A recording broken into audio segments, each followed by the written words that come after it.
देखिए, आज की सभा जो है सेतु निगम के अधिकारियों के साथ रखी गई थी। यहाँ सभी औद्योगिक स्थान के जितने भी व्यापारी हैं, उद्यमी हैं, कर्मचारी सब इकट्ठे हुए और उन्होंने अपनी बात रखी उनके साथ। सेतु निगम वालों ने एक प्रस्ताव रखा है कि इसकी जो 60 फुट की रोड है उसके ऊपर एक फ्लाईओवर बनाया जाए, रेलवे लाइन के ऊपर होता है प्रकाश नगर के लिए।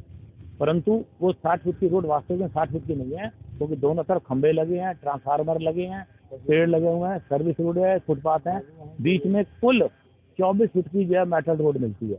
24 फुट की रोड में अगर खंभे गड़ जाएंगे दोनों तरफ जो है 12-12 फुट की जगह बचे, जिसमें ना तो ट्रक आ सकता है ना कंटेनर जा सकता है।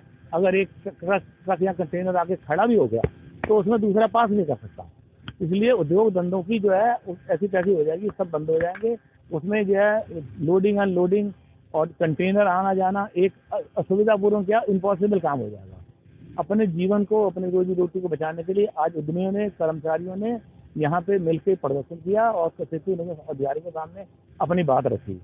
GMDIC से भी जो है अधिकारीगण आए थे, उन्होंने अपनी बात समझाई और उन्होंने कहा कि ये इंडस्ट्रियल स्टेट आपकी प्रॉपर्टी नहीं है, आपको यहाँ ये हमारी प्रॉपर्टी, आपने हमारे परमिशन ही नहीं ली है, बिना परमिशन के आप यहाँ पे सेतु बना ही नहीं सकते, पुल बना ही नहीं सकते। तो लिहाजा आप जो है पहले परमिशन लीजिए हमारे ज्वाइंट डायरेक्टर कानपुर से। और ज्वाइंट डायरेक्टर कानपुर ऑलरेडी एक बार लिख के दे चुका है हमको कि यहाँ पर ये सेतु नहीं बनना चाहिए, इसके लिए जो है कहीं और स्थान लिया जाए। तो हमारी सबसे ये सरकार की रिक्वेस्ट है, ख्वाहिश है कि जो पुल बनाने का प्रस्तावित पुल है, फ्लाईओवर, वो कहीं और शिफ्ट किया जाए ताकि यह इंडस्ट्रियल स्टेट के उद्यमी और कर्मचारी अपने कार्य को सुचारू रूप से जारी रख सकें। धन्यवाद। मैं संजय वर्मा, सेक्रेटरी हूँ factory owners association industrial state Noida में। और आज हम लोगों ने उत्तर प्रदेश सेतु निगम लिमिटेड के अधिकारियों के साथ बैठक रखी गई थी रिगार्डिंग रेलवे ओवरब्रिज, जो उनका प्रस्ताव है इंडस्ट्रियल स्टेट की सीमा के अंतर्गत बनाने का, उसका विरोध हम लोगों ने जताया है। और ये यहाँ के बिल्डिंग बायलॉज का घोर अधिनियम के विपरीत बनाया जा रहा है, जो कि प्रस्तावित है, जो कि कतई एप्लीकेबल नहीं है। ये इंडस्ट्रियल स्टेट एक गेटेड कम्युनिटी के अंतर्गत आता है।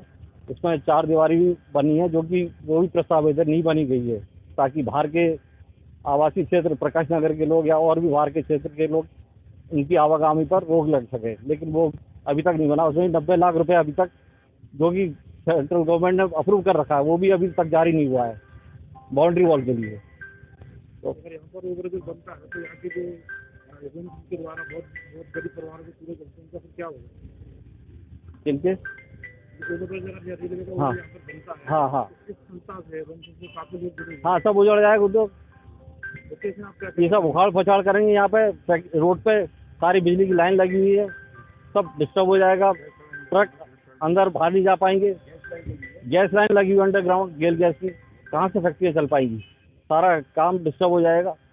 डिस्टर्ब क्या, फैक्ट्री बंद हो जाएगी, बिल्कुल खत्म, उजाड़ हो जाएगा इंडस्ट्रियल स्टेट का। बिल्कुल।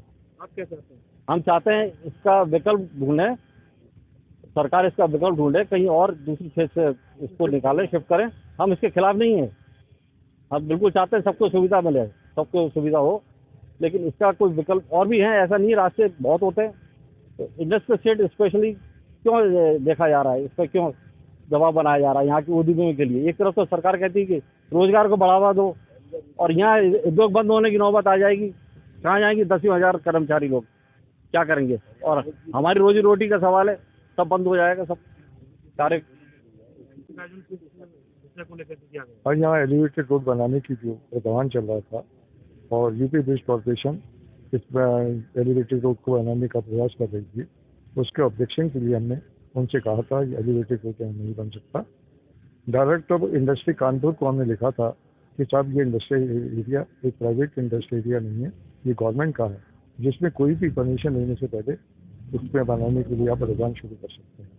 तो यहाँ पर कम से कम 200 इंडस्ट्री है, जो कि 1956 में गवर्नमेंट ने इस एरिया को उत्तर प्रदेश में सबसे पहला इंडस्ट्रियल एरिया डेवलप किया, जो कि 70 के अंदर लोग कार्यरत उसमें हुए और अलॉटमेंट शुरू हुए। हमारी यही उनसे रिक्वेस्ट है, और गवर्नमेंट से हम यही कहना चाहेंगे कि इस एलिवेटेड रोड को, अगर जो पहले चल रही थी जमुना ब्रिज से आती थी, उसमें प्रकाश नगर की एंट्री थी, अब इन्होंने इस सेंट्री को लेने के बाद यहाँ अंडरपास 2 बना दिए गए इंडस्ट्रियल स्टेट में, जो कि अनियमित है।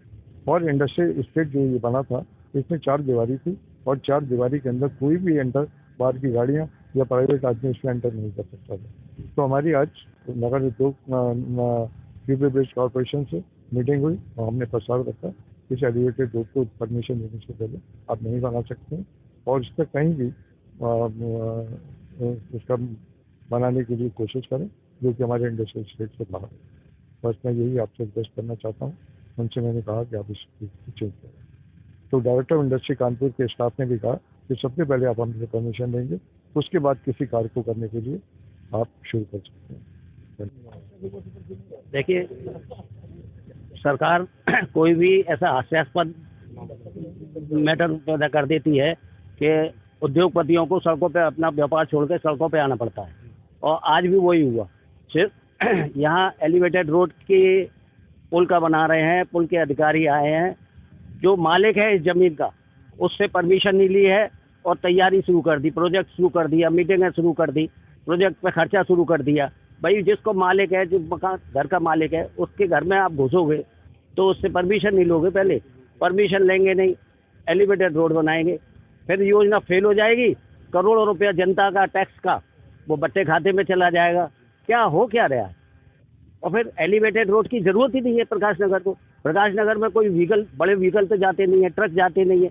ऑलरेडी पैदल और 2 व्हीलर के लिए अंडरपास वगैरह है, साइड के रोड है, और वो बस्ती 100 साल पुरानी है, आज क्या ज़रूरत पड़ रही है? और फिर एक को मार के एक को डेवलप करोगे क्या? इंडस्ट्रीज़ को मारोगे, प्रकाश नगर को डेवलप करोगे? कौन सी नीति है भाई? ऐसा तो नहीं है योगी राज में, ऐसा नहीं होता है। बस आज मीटिंग से क्या निष्कर्ष निकला?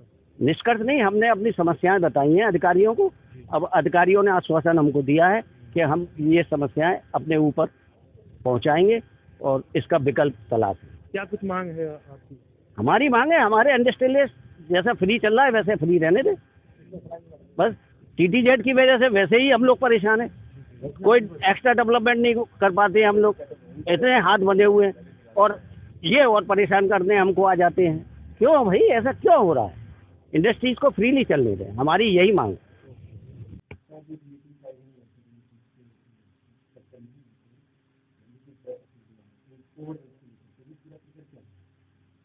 देखिए, ये विभाग का औद्योगिक संस्थान है, औद्योगिक आश्रम के नाम से ये है।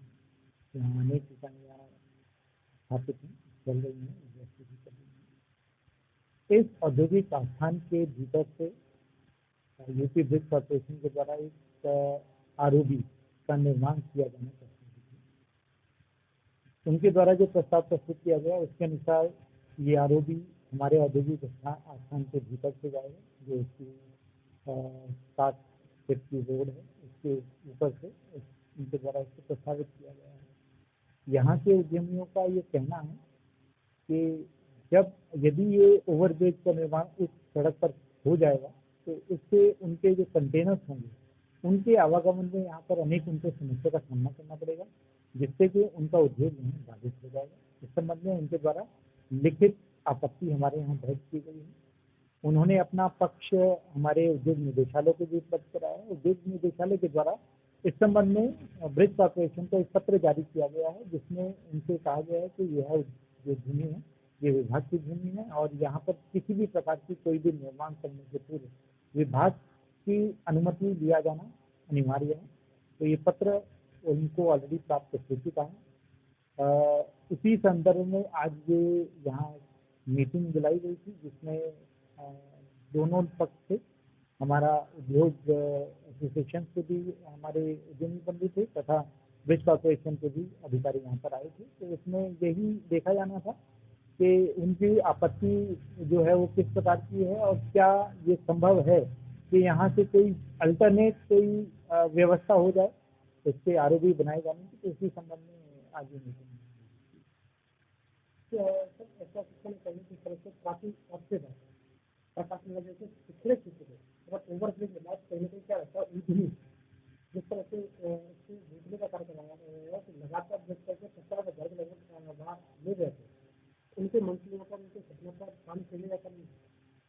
देखिए, मैं पुनः कहना चाहूँगा कि ये औद्योगिक स्थान विभाग का औद्योगिक स्थान है, विभाग की भूमि है ये, और इसमें हम लोगों के द्वारा उद्यमी को ये भूमि लीज पर दी गई है, 99 वर्ष की लीज पर दी गई है, जिसमें उनके द्वारा कई वर्षों तक अपने उद्योग यहाँ पर चलाए जा रहे हैं।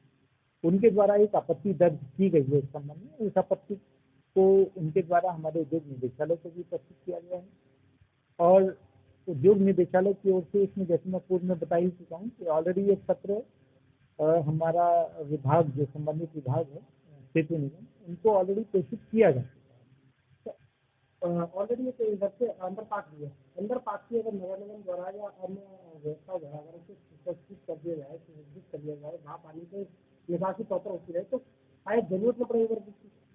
देखिए, ये एक टेक्निकल बिंदु है। इस संबंध में नगर निगम, सेतु निगम और हमारे उद्यमी यदि सर्वे करके इस तथ्य को भी देख सकते हैं, तो इससे भी भविष्य में देखा जाएगा।